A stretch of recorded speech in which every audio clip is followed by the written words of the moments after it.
स्वास्थ्य और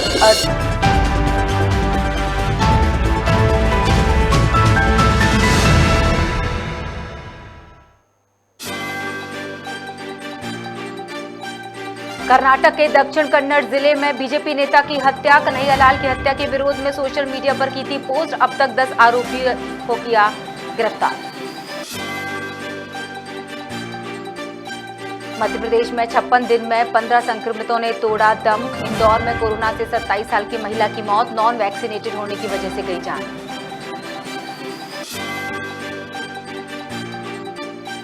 हमीदिया अस्पताल की नई बिल्डिंग के निरीक्षण पर मंत्री विश्वास। शिफ्टिंग और अन्य व्यवस्थाओं का लिया जायजा। पीआईयू के अधिकारियों को लगाई फटकार। डिंडोरी जिले के ग्राम कुकर्रा में जीवित महिला को बताया मृत। 90 साल की वृद्ध लड़ रही अन्याय की लड़ाई। ग्राम के कोटवार और पटवारी की मिलीभगत आई सामने। और गौरेला पेंड्रा मरवाही जिले में प्रधानमंत्री ग्राम सड़क में दिखा भ्रष्टाचार। 15 दिन पहले बनी सड़क उखड़ी, लीपापोती करते नजर आए ठेका कंपनी और अधिकारी।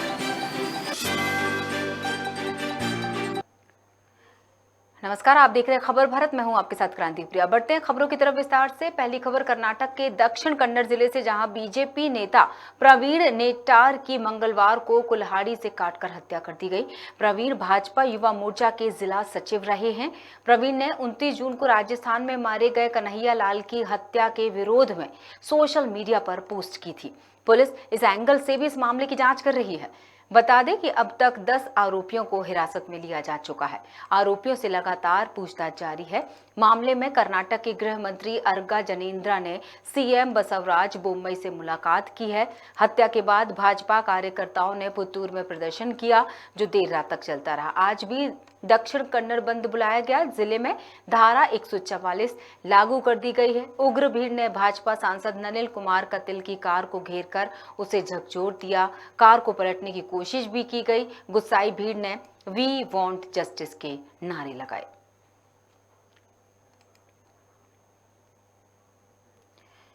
मध्य प्रदेश में 56 दिन में 15 संक्रमितों के दम तोड़ने का रिकॉर्ड सामने आया है। इंदौर में कोरोना से 27 साल की महिला की मौत हो गई, जबकि भोपाल में भी एक की मौत की पुष्टि हुई है। दोनों मौतों को 2 और 5 दिन बाद रिकॉर्ड में लिया गया। 147 दिन बाद एक दिन में 2 संक्रमितों की मौतें दर्ज की गई हैं। इससे पहले 1 मार्च को 2 मौतें दर्ज हुई थी। रिकॉर्ड देखें तो अप्रैल महीने में सिर्फ एक मरीज की मौत हुई, लेकिन जून में 9 संक्रमितों ने दम तोड़ा था। इस महीने में अब तक 6 मौतें रिकॉर्ड की जा चुकी हैं। इस तरह प्रदेश में 24 घंटे में 248 नए संक्रमित मिले हैं। बता दें कि कोरोना से इंदौर के एमआरटीबी हॉस्पिटल में 27 साल की संगीता की मौत हुई है। संगीता को 19 जुलाई को कोविड पॉजिटिव आने के बाद 21 जुलाई को हॉस्पिटल में भर्ती कराया गया था। 3 दिन बाद आईसीयू और 1 दिन वेंटिलेटर सपोर्ट पर रहने के बाद 24 जुलाई को उनकी मौत हो गई। स्वास्थ्य विभाग के मुताबिक वो नॉन वैक्सीनेटेड थी, उन्हें एक भी डोज नहीं लगा था।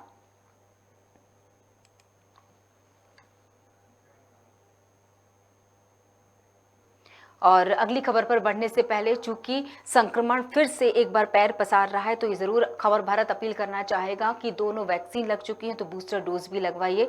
वैक्सीन ही एकमात्र सुरक्षा का उपाय है। इसी के साथ अगली खबर पर बढ़ेंगे। भोपाल से हमीदिया अस्पताल से जुड़ी, जहां नई बिल्डिंग की शिफ्टिंग और अन्य व्यवस्थाओं का जायजा लेने पहुंचे चिकित्सा शिक्षा मंत्री विश्वास कैलाश सारंग, जहां उन्होंने हमीदिया के इमरजेंसी डिपार्टमेंट वर्ल्ड क्लास बनाने की बात कही। उन्होंने कहा कि अस्पताल के हर रूम की चेकलिस्ट बनाई जाएगी। 1 से 1.5 माह में सुल्तानिया अस्पताल शिफ्ट होगा और इमरजेंसी सुविधाएं शुरू हो जाएंगी। मंत्री सारंग ने नई बिल्डिंग में साइनेज लगाने के निर्देश दे दिए हैं। निर्माण एवं व्यवस्थाओं में आई इस कमी को लेकर मंत्री सारंग ने पीआईयू के अधिकारियों को फटकार लगाई।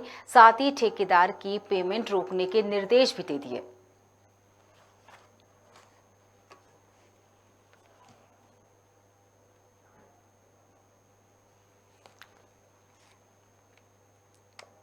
प्रोजेक्ट है इमरजेंसी मेडिसिन और ट्रॉमा यूनिट को हम वर्ल्ड क्लास का हमीदिया अस्पताल में बना रहे हैं। एनएमसी में हमने 5 सीट का इमरजेंसी मेडिसिन की पीजी सीट के लिए अप्लाई किया है। वो हमें जल्द से जल्द अप्रूवल मिलने वाला है। उस संबंधित हमारा रिक्रूटमेंट भी लगभग पूरा हो गया है इमरजेंसी मेडिसिन डिपार्टमेंट का।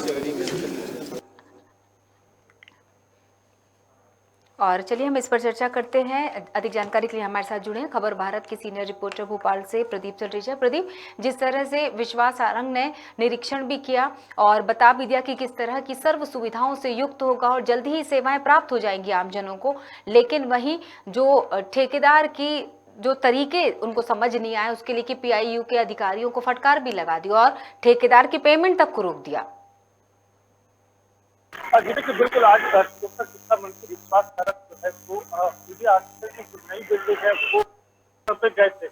साथ बिल्डिंग पे जो जायजा लेना था कि किस प्रकार से उसका काम चल रहा और किस प्रकार से अभी उसका काम को कितना समय और लगना है, उसकी जो पूरी समीक्षा थी वो करने गए थे।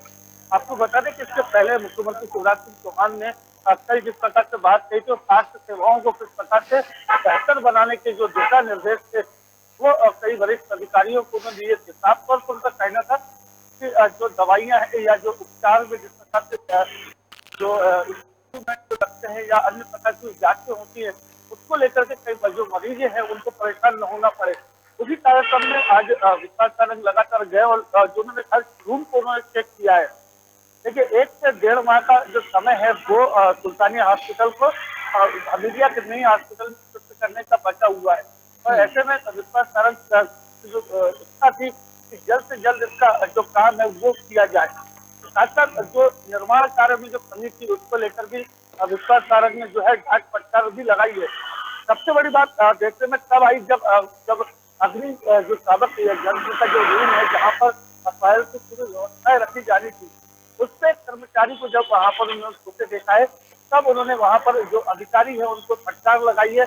साथ साथ जो इस पूरे मामले को देख रहे जो कंपनी कर रही है पीआईयू जो है उसको उसकी पेमेंट रोकने और उसका टेंडर करने के लिए सख्त निर्देश जो है उन्होंने डीट पर दे दिए। जी बिल्कुल, बहुत बहुत शुक्रिया प्रदीप तमाम जानकारी के लिए। जिस तरह से प्रदीप बता रहे हैं कि किस तरह की लापरवाही अगर सामने आई तो बिल्कुल भी बर्दाश्त नहीं की जाएगी। इसका एक उदाहरण विश्वास सारंग के निरीक्षण के दौरान देखने को मिला कि उन्होंने तुरंत इस पर एक्शन लिया और ठेकेदार की पेमेंट रोकने के निर्देश के साथ ही पीआईयू के अधिकारियों को फटकार भी लगा दी। मौसम विभाग के अनुसार मध्य प्रदेश में मानसून की गतिविधियां अब ट्रफ लाइन नॉर्थ की तरफ पहुंच गई हैं। इसलिए बरसात में कमी आएगी लेकिन हल्की बूंदाबांदी होती रहेगी। मध्य प्रदेश में कहीं कहीं पर भारी वर्षा होने की संभावना व्यक्त की जा रही है। पिछले 24 घंटे की अगर बात की जाए तो सतना और सिवनी में भारी वर्षा दर्ज की गई है। भोपाल समेत अन्य जिलों में सामान्य से ज्यादा वर्षा अब तक दर्ज की जा चुकी है। मध्य प्रदेश में मानसून की गतिविधियां अभी काफ़ी एक्टिव थी और आज से जो है मानसून ट्रफ लाइन जो है नॉर्थवर्ड शिफ्ट हो रही है धीरे धीरे। इसकी वजह से जो है आपके वर्षा की गतिविधि में कमी आएगी, मगर हल्की वर्षा जारी रहेगी और पूर्वी मध्य प्रदेश में भी तेज़ रहेगी और कहीं कहीं भारी वर्षा पूर्वी मध्य प्रदेश में हो सकती है।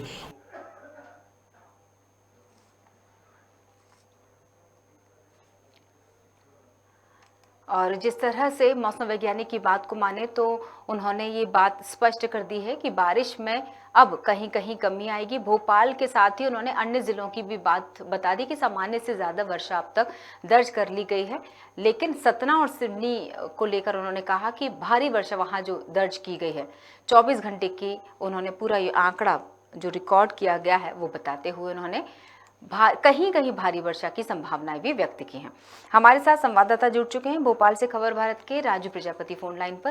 राजू, जिस तरह से मौसम वैज्ञानिक ने अब तक जो रिकॉर्ड की जा चुकी है बारिश उसका भी उन्होंने बता दिया, जिक्र कर लिया है और मध्य प्रदेश में जहां जहां भारी बारिश की संभावना है वो भी बता दिया है।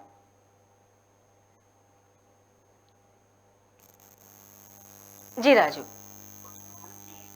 लगातार गरज और चमक के साथ जो बरसात की जो मौसम वैज्ञानिक के द्वारा जो आज बताया गया है कि मानसून की जो स्थिति चल रही है, जो ट्रफ लाइन जो है कि ग्वालियर से होते हुए सीधे रीवा से होते हुए निकल के जाएगी।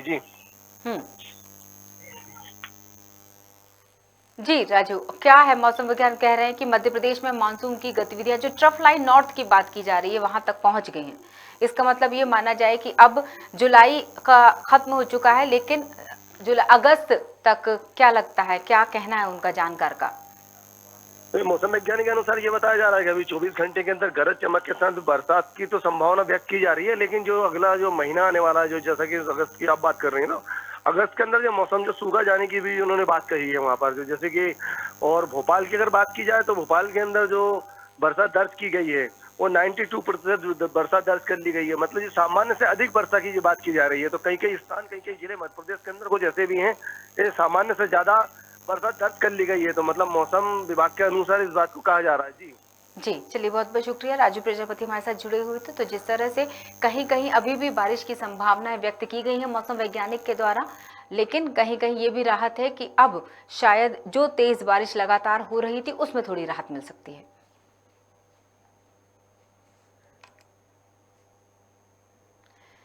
मध्य प्रदेश विधानसभा की प्रक्रिया संचालन के लिए कार्य मंत्रणा समिति का पुनर्गठन किया गया है। समिति का पुनर्गठन साल 2022 से 23 की अवधि के लिए किया गया है। समिति में मुख्यमंत्री शिवराज सिंह चौहान, नेता प्रतिपक्ष डॉक्टर गोविंद सिंह, संसदीय कार्य मंत्री डॉक्टर नरोत्तम मिश्रा, लोक निर्माण मंत्री गोपाल भार्गव, वित्त मंत्री जगदीश देवड़ा, नगरीय विकास एवं आवास मंत्री भूपेंद्र सिंह, खाद्य एवं नागरिक आपूर्ति एवं उपभोक्ता संरक्षण मंत्री बिसाहू लाल सिंह, जल संसाधन मंत्री तुलसीराम सिलावट, जिसके साथ ही कई अन्य नेता भी, और इसके साथ अगर डॉक्टर लक्ष्मी साधु की बात करें उनके साथ इस सदस्य भी शामिल रहे।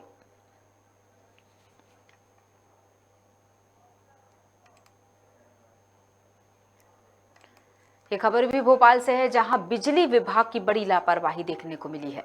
बताया जा रहा है कि 1 घंटे तक डीपी में आग लगती रही। कॉलोनी के रहवासियों के घंटों तक फोन लगाने के बाद भी अधिकारी और कर्मचारियों ने इस ओर ध्यान नहीं दिया। घटना करोंद एलिक्सर गार्डन की बताई जा रही है। तस्वीरों में हम देख सकते हैं कि किस तरह से भयानक आग लगी हुई है डीपी में। और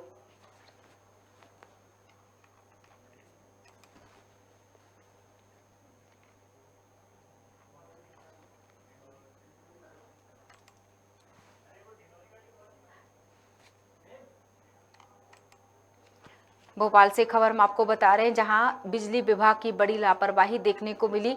अधिकारियों को सूचना देने के बावजूद भी अधिकारियों ने कोई संज्ञान में इस मामले को नहीं लिया। वहां कोई भी बिजली विभाग का कर्मचारी समय पर नहीं पहुंचा। लगातार डीपी में आग लगी रही और लोग परेशान होते रहे। इसके चलते 1 घंटे बिजली गुल भी रही।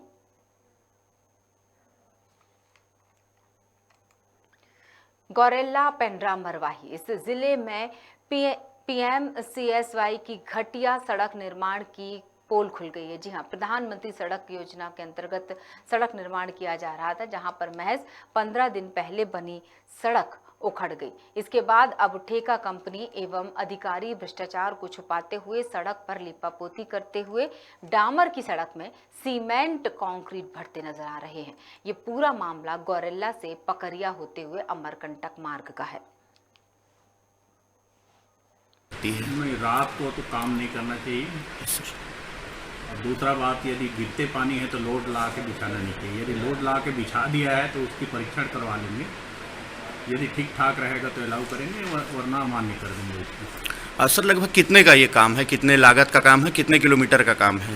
ये लगभग 5.5 करोड़ का है और जो है 14.55 किलोमीटर। लिपापोती कर रहा। अभी बारिश के समय बन रहा था क्या? हाँ, तो वो समय उन्होंने गलत चुना है। कायदे से 15 जून के बाद डामरीकरण का कार्य बंद कर देना चाहिए नियम से।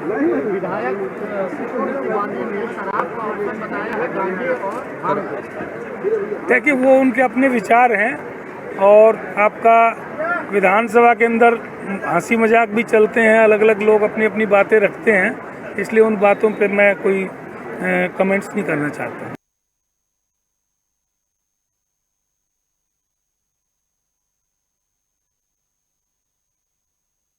के मेहदवानी जनपद के ग्राम कुकर्रा में जीवित महिला को राजस्व दस्तावेजों में मृत घोषित कर दिया गया।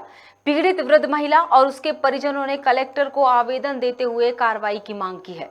90 साल की वृद्ध महिला बतसिया बाई को राजस्व के दस्तावेजों में मृत बता दिया गया। परिजनों का आरोप है कि ग्राम का कोटवार और पटवारी की मिली भगत से काम किया गया है। वृद्ध महिला जिंदा होने के सबूत देते हुए कलेक्टर के नाम आवेदन दे चुकी है। राजस्व दस्तावेजों में कूट रचना करने वालों के खिलाफ कार्रवाई करने की मांग की गई है। कहाँ के रहने वाले आप? पोखरा के आओ। अच्छा, कागजन में आपको मृत घोषित कर दिए हैं क्या? हाँ। मर कैसे कहीं नहीं, तब तो आए ना नहीं ने जिंदा बलाई की। कौन कर दी से कौन मार दिया है तुमको कागज में? कटवारा की धमकी दी थे, धमकी दे हुआ थे, भग जाए कहा तो कहाँ भगी गई। क्या मेरा दादी माँ है उसको मतलब खोद कर दिए कटवा। किसने करवा दिया?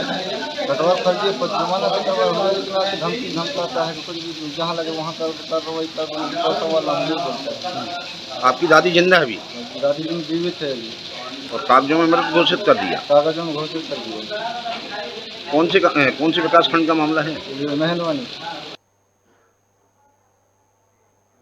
अनूपपुर के ग्राम पंचायत बदरा NH 43 के पास कुछ दिन पहले रोड का निर्माण किया गया था, जिस दिन रोड के किनारे लगी नल जल योजना का पाइप पूरी तरह से क्षतिग्रस्त हो गया था।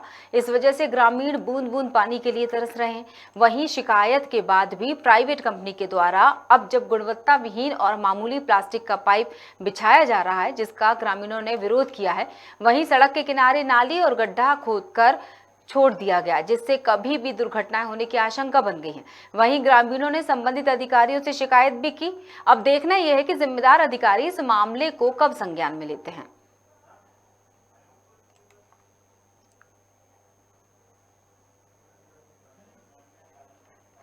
ये कहना है कि उसमें अच्छा पाइप लगे, मोटा पाइप लगे, इसमें कुछ दिन तक चले।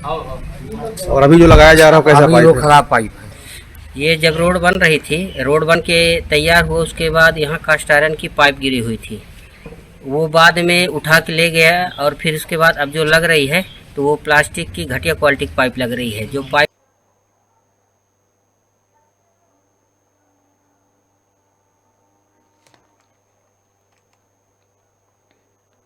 अमझेरा पुलिस को बड़ी सफलता हाथ लगी है। ग्राम मांगोद में मुखबिर की सूचना मिली और उसके बाद पुलिस ने अवैध शराब ले जा रहे 2 आरोपियों को गिरफ्तार कर लिया। आरोपियों के पास से 12 पेटी देसी मदिरा जब्त की गई है। वहीं पुलिस ने मामला दर्ज कर आरोपियों को गिरफ्तार कर लिया है।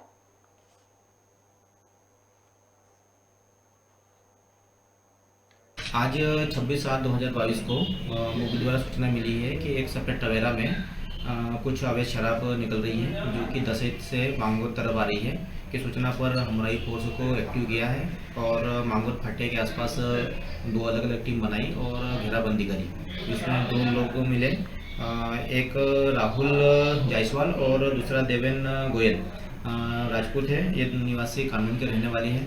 जब उनको अभिरक्षण लिया और टवेरा को अभिरक्षण लिया तो 12 पेटी अवैध देसी मसाला कीमती करीब 50,000 रुपये और गाड़ी सहित करीब 3.5 लाख का मसरूका पकड़ा।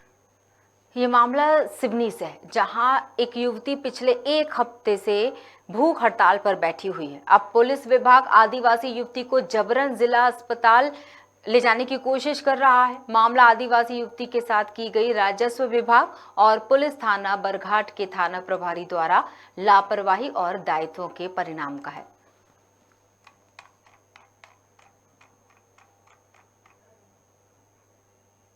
प्रियंका उइके है। मैं यहाँ 6 दिन से अनशन पे बैठी हुई हूँ। मेरा बरघाट पुलिस जो है प्रशासन TI साहब रिपोर्ट नहीं लिख रहे हैं। आरोपी जो है तरुण कुमार अड़वाचे उसकी रिपोर्ट लिखना ही नहीं चाह रहे हैं। मैं यहाँ अनशन में 6 दिन से बैठी हूँ भूखे प्यासे। मेरा डॉक्टर से इलाज चल रहा है, तो डॉक्टर मेरा इलाज करके मेरा BP, शुगर और बुखार जो भी फीवर वगैरह जो सारी चीज़ें टेस्ट करने के बाद मुझे ज़बरदस्ती करके एडमिट के लिए ले जाया जा रहा है। जब मुझे अच्छा लगेगा नहीं तो मैं खुद अपने आप एडमिट हॉस्पिटल में जाके हो जाऊंगी। मुझे ज़बरदस्ती करके दबंगों के साथ अपने आप मुझे ले जाया जा रहा है और मेरे भाई लोगों के साथ, भाभी के साथ ज़बरदस्ती करके उनको धक्का मुक्की कर रहे हैं।